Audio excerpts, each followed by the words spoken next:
Guys, just look.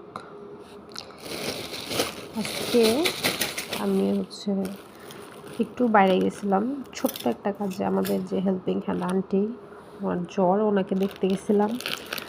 তো এদিকে আবার আমাদের মাদ্রাসা, একটা বড় মাদ্রাসার মধ্যে কি একটা প্রোগ্রাম ছিল। ওইটার জন্য রাস্তার পাশে মানে দুনিয়ার দোকান টোকান দিয়া বসছে ভ্যানের মধ্যে। আমি গেছিলাম কিন্তু ওই আমার আন্টিরে দেখতে, যেহেতু ওনার জ্বর।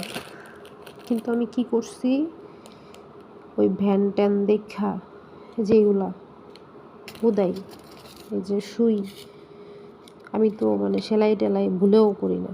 সুই, এই যে এই যে দেখছি, কিনতে হবে। আরও আছে, ওইগুলো সুরাইয়ের কাছে।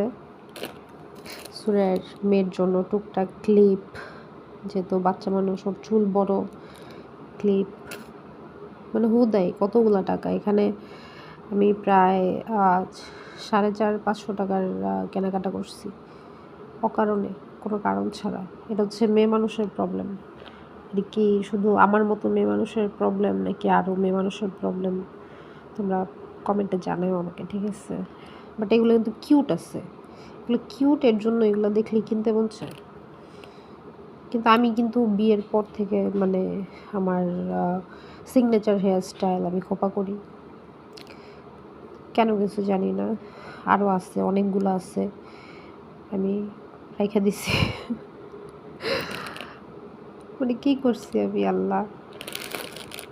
আর কে কে করে এরকম আমাকে জানাও কমেন্টে, ঠিক আছে?